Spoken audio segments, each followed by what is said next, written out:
Okay, so have you ever felt that little flutter of fear when you really want to speak English, but maybe all you manage is a hesitant hello? Oh, absolutely. That freeze moment. It's so common. Right, that internal battle just to get past the first hurdle and have a real conversation.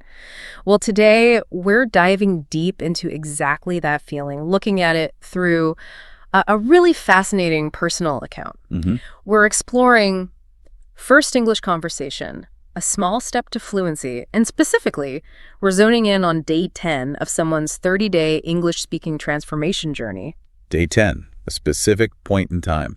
Yeah, and our mission here is really to uncover the incredible power of taking those small, maybe even tiny, brave steps, how they build confidence, how they eventually lead to fluency. It's a journey so many people can connect with, that whole language learning roller coaster. It really is. And that apprehension, it's not just language, is it? It pops up anytime we try something new, any new skill. There's this sort of psychological wall we build, often just based on fear of messing up or what others might think. Yeah, the fear of judgment. Exactly. Mhm. And that's why this story, this account, is so significant. It really shows that progress isn't always like huge leaps. Right, not about perfection. No. Eh. Sometimes it's just the sheer guts to take one tiny step forward.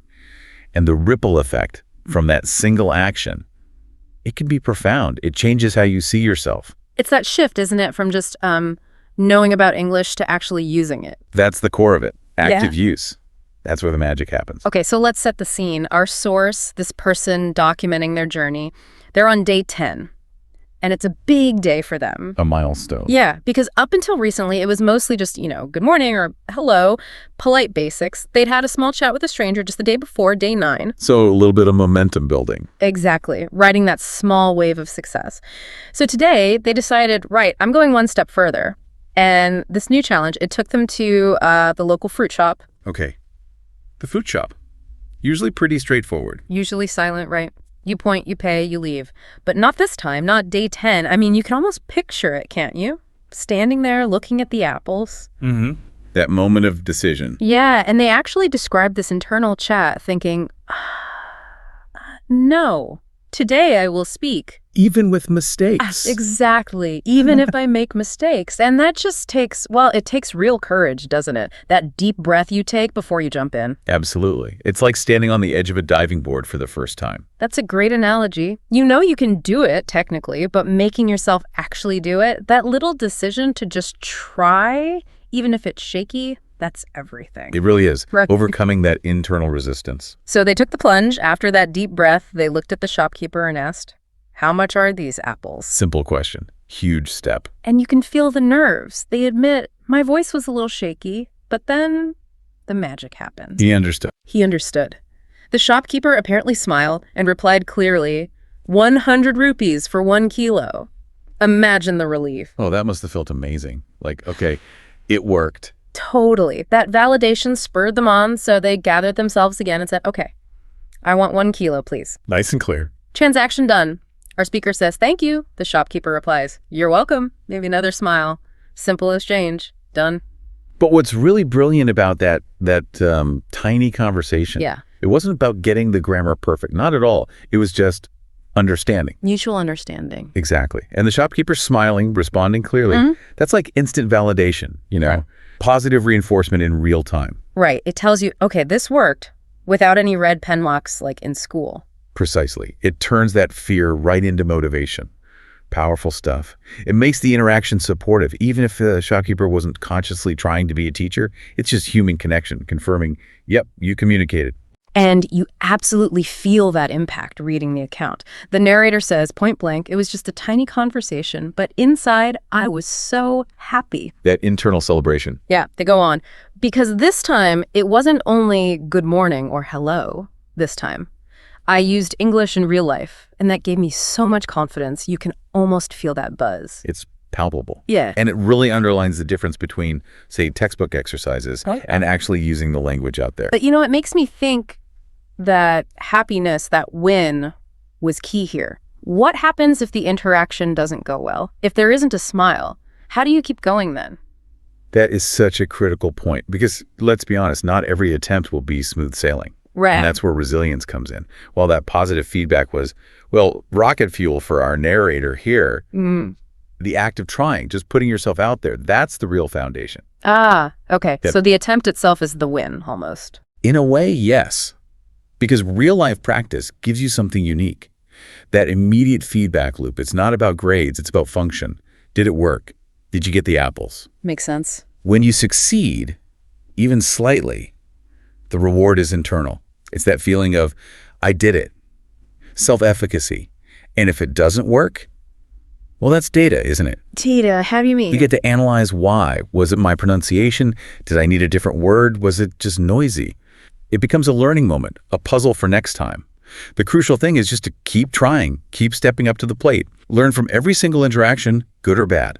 That distinction, classroom versus real life, and building that resilience. Yeah. That really resonates. And it flows right into the main lesson our narrator took from day 10. They spell it out. Small conversations matter. Simple as that.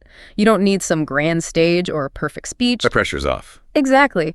They say practice can happen anywhere, in a shop, in the bus, even when asking for the time. Daily life becomes the classroom. I love that framing. And then they use this fantastic analogy. They say every little word you speak is like exercise for your English muscles, little muscle emoji included. The more you use them, the stronger they become. That English muscles analogy is brilliant, isn't it? It perfectly captures the idea of cumulative effect. Yeah, small workouts add up. Precisely. You don't get strong lifting one massive weight once. You don't get fluent from one big conversation. It's the daily reps, those small, maybe seemingly insignificant interactions. The asking for the time kind of reps. Exactly. And what's happening scientifically is you're building neural pathways. These little interactions literally help rewire your brain. They make recall faster, comprehension better, hesitation less. Wow, so it's actually physical changes in the brain. Yes. Consistent micro-practice does that. Here. It makes accessing the language less effortful, less anxiety-ridden over time. So I ask you, listening, where are your English muscles? Where can you give them a little workout today? Ordering coffee, asking directions. Perfect examples. They're not just words. They're tiny acts of bravery, Yeah. building strength you might not even see at first. That's a powerful way to think about it, like building actual strength. But, focusing on the muscle aspect, does that sometimes gloss over the mental side, the sheer fear? That's a really sharp question. Because even with muscles, you still need the willpower to lift the weight, right? Our narrator admits it. It feels scary. Your heart beats fast. Your voice shakes. That vulnerability is real. You're absolutely right. The analogy covers the practice, but the initiation, overcoming that fear, that's maybe the biggest hurdle, especially early on. It's not just repetition then. Rarely just repetition. It's the conscious choice to face the fear, even with a shaky voice. And here's the thing about that fear of judgment.